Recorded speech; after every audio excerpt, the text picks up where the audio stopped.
back with another episode of Gold Rushes of Australia. In the last couple of episodes, I've been talking to you about the move to deep rock and deep lead mining, which paved the way for far more permanent towns to build up around these new mines. Mining companies were quickly formed, and where once it was small parties of diggers working shallow claims to retrieve the gold, it was these mining companies that now formed the main source of income for many diggers. As these new mines went deeper and deeper, and here in Bendigo they went incredibly far down, the Victoria Quartz Mine Company went to 1406 metres, but with these new depths became added health and safety issues. There were issues of water, cave-ins, heat, lack of clean air.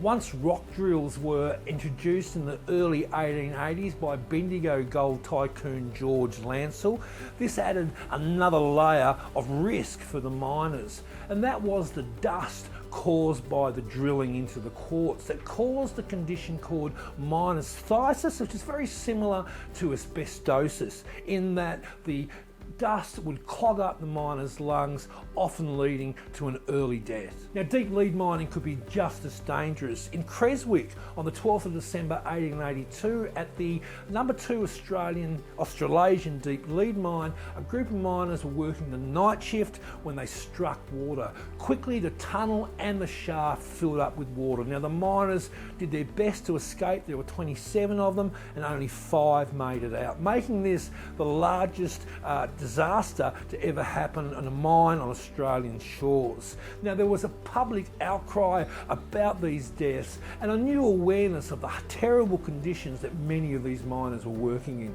As a result of this disaster, better health and safety conditions were introduced, including a mandatory escape shaft for miners and also better pumping systems to remove that water. Of course, rock and deep lead mining required plenty of money, so mining exchanges were soon set up in order for them to raise the cash. Now, this created an opportunity for savvy investors to make it rich, but it was also a way to quickly lose your money. The Bendigo Mining Exchange, or the Sandhurst Mining Exchange at the time, became the second busiest share trading exchange in the world after London. Over 5,000 mining companies were registered in Bendigo, and sometimes 5 or 6 new companies could be registered each day. And of course, each company swearing and declaring that they were about to hit the mother lode. The sheer wealth coming out of these mines not only transformed the towns around them, but transformed the entire colony. Melbourne, for instance, became the biggest city in Australia, and many very impressive public and private buildings were built during this period off the back of gold. That's all the time I've got for on tonight's episode of Gold Rushes of Australia. I'll be back next week with more on the Miners Den show. I'll see you then.